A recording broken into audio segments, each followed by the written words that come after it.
Здравейте хора, аз съм Надя и тъй като скоро идва лятото и може би повечето от вас са като мен и обичат много татуировките.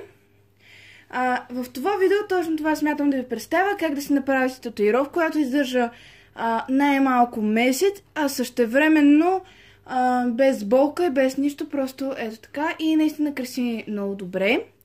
Необходимите ни материали за тази цел са оризова хартия, молив, очна линия или маркер, в зависимост какво имате, мокри кърпи или навлажнена кърпа, бебешка пудра и крем за ръце. Трябва да започнем, като първо от оризовата хартия изрисувате с молив желаната от вас фигура или надпис наопаки, за да може да се чете на място, което искате да го направите. Аз вече предварително го направих, изписах ОП, само че ето така наопаки, за да може после да се прочете. Следващото нещо, което трябва да направите е, разбира се, да разберете на кое място искате да си направите татус. Аз лично предпочитам ето тук на ръката, за това ще го направя и тук. За тази цел взимате оризовата хартия, но преди това, разбира се, взимате една мокра кърпа и навлажнявате самото място, на което искате да ви е татуса. Ето така, леко да е влажничко.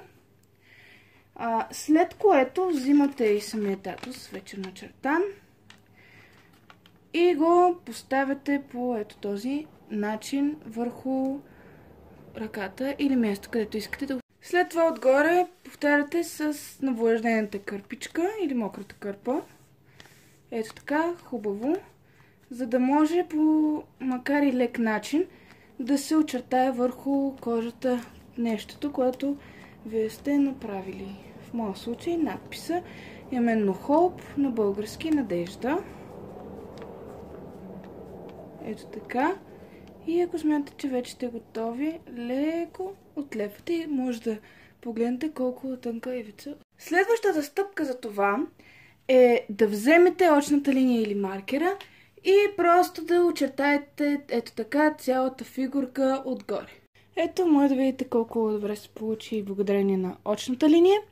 Следващата стъпка е да намажете с крем отгоре върху татуировката, един вид да запечатите ефекта.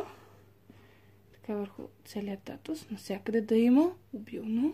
И последната стъпка е да сложите пудра за пълното запечатване на вашата татуировка. Ето така леко ще сложа и разнасяйте.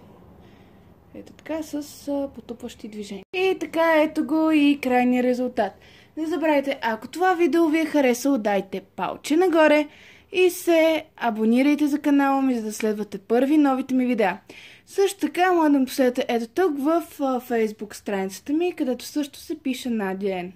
Ако искате да ми дадете някакви въпроси за предстоящо видео Q&A, може да пишете долу в коментарите. Save me.